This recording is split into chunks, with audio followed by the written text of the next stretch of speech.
కు వైఎస్ జగన్మోహన్ రెడ్డి గారు కార్యక్రమం పెట్టుకున్నారు. సమర శంకారం కార్యక్రమం అంటే ఆ రోజు తూర్పుగోదావరి జిల్లాలో ఉన్నటువంటి అందరు బూత్ కమిటీ సభ్యుల యొక్క సర్వసభ్య సమావేశం. ఆ సమావేశం ఆ రోజు జరగబోతుంది. అంటే అందరినీ బూత్ కమిటీ సభ్యులందరినీ పిలిపించి ఆ రోజు ఒక కార్యక్రమం వరకు ఇవ్వబోతున్నాం పార్టీ తరఫున. సార్ అంటే ఈ మెయిన్ ఏంటి సార్ కార్యక్రమం మెయిన్ ఎజెండా అందరినీ బూత్ కమిటీలో అంటే ప్రతి పోల్ మేనేజ్మెంట్ వాటిలో పాలిటిక్స్ చెప్పాలంటే పోల్ మేనేజ్మెంట్లో మనం బూత్ కమిటీ సభ్యులు వివిధ వార్డులందరినీ కూడా ఏ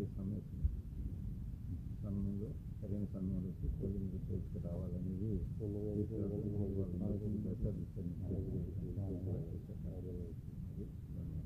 టైం 11వ తారీఖు ఎక్కడంటే మన స్వస్థ హాస్పిటల్కి తర్వాత ఎవరిదో అపార్ట్మెంట్స్ అక్కడ ప్రైవేట్ బహిరంగ సమావేశం సభ ఉంటుందని అక్కడే బహిరంగ సభ ఉంటుంది అక్కడే బహిరంగ సార్ ఈ డేటా చౌర్యం విషయంలో మా దగ్గర పూర్తి ఆధారాలు ఉన్నాయి. వైసీపీ దోషిగా తేలింది. సీఎం చంద్రబాబు నాయుడు వ్యాఖ్యానం అది ఎప్పట్లో మీడియా సమావేశం కూడా పెడతానన్నారు. ఇప్పుడు డేటా ఎవరు చేశారు? ఇప్పుడు అది జరిగింది హైదరాబాద్ కేంద్రంగా జరిగింది. మరి ఆ ముద్దాయిలు కనిపించట్లేదు. ముద్దాయిలు ఎలా ఉందంటే దొంగతనం చేస్తే దొంగ నడుస్తూ పారిపోయాడు. ఎవరు అలా ఉంది చేసిందంతా వాడు తిరిగి నెపం చేయడం ప్రయత్నం చేస్తున్నారు. తిరిగి వారికి కార్యక్రమాలు ఏం చేస్తున్నారు?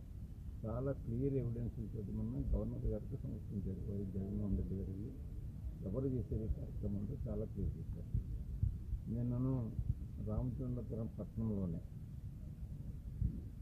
ఫామ్ 7 ఎవరి పేరునో పెట్టేశారు, మా కార్యకర్తల పేరు. ఇవన్నీ ఎవరు చేశారనేది చాలా క్లియర్ ఎవిడెన్స్ ఉంది. కంప్లైంట్ కూడా ఇచ్చాం. స్థానిక ఎస్ఐ గారు కంప్లైంట్ ఇచ్చాం. ఇంకా రిజిస్టర్ చేయలేదు. ఎవరు డేటా చోరీ చేసిందో డేటా తీసుకున్న వాళ్ళు ఎవరు? డేటా తీసుకునే సమయం మా దగ్గర లేదు, మేము చేయలేదు. డేటా తీసుకున్నది వారు. అది ఇవాళ ఒక ప్రైవేట్ కంపెనీ దగ్గర ఈ ఇన్ఫర్మేషన్ అంతా పెట్టారు. అది ఇప్పుడు అసలు ఈ వివాదన కారణం. ప్రభుత్వం తీసుకున్నటువంటి ఇన్ఫర్మేషన్ ఒక ప్రైవేట్ కంపెనీకి ఇవ్వవచ్చు. దాన్ని చాలా అడుగుతున్నాను. జిల్లాలో ఇంకా రిలీజ్ కాలేదు. ఏదో ఎక్స్ప్రైజ్ చేస్తూ ఉన్నారు. దాని మీద 2 రోజుల్లోనే వస్తాయని